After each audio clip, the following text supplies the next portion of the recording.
What is up guys, Munash here, and today we have Nick Fury against Abyss of Legends Red Skull. And this was by far my best fight against Red Skull and Abyss. I fought him 3 times. The first one was with Aegon on path 5, which was by far my worst Abyss path. Just due to not having all the best counters and not really planning that well for it. And then I fought him with Doom on path 3, which was a little bit better, although I almost used the same amount of revives because Doom, although he makes the fight easier, his damage output isn't as good as Aegon's. But now we have a rank 3 Nick Fury, and he is a very good counter for this fight. So I'm basically just starting off the fight by doing parry medium heavy to get the internal bleed. Just have to do that twice. And then I throw my special one for the first 8 tactical charges. Also have to do that twice just to go unblockable. And then you're pretty much set up, and now what you really want to do here is just try to push him to 2 bars of power as much as you can. Because for his abyssal ability, he lowers your damage output by, I believe, is it 90%?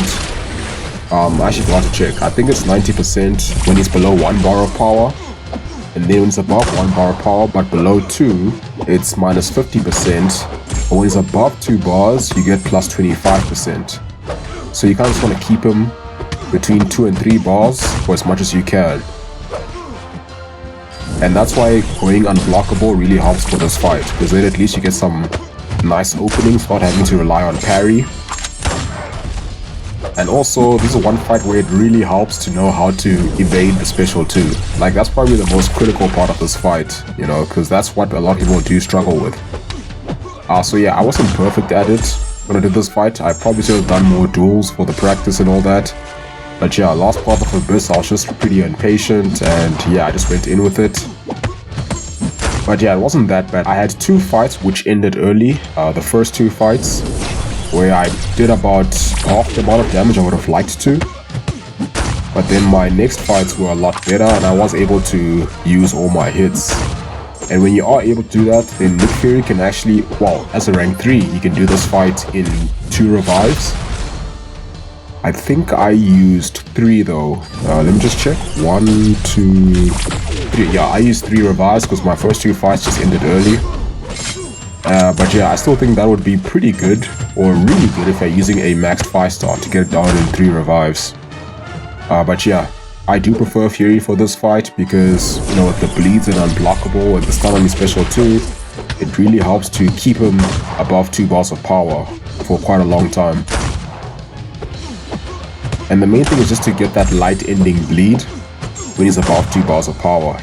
And the special 2 with the stun can really help you to do that. But yeah, like I said earlier, the most important thing, or the most challenging part about this fight, for me at least, was just the special 2 evade. If you can do that, then, and you have the counters, then it shouldn't be too difficult. So the way I like to dex it is I actually parry the first beam and then dex the rest of it. I just find it a little bit easier to get it down consistently like that, because the timing is a little bit tight for when you actually do need to dex those beams. The first part is pretty straightforward, you just have to dex as soon as he throws it.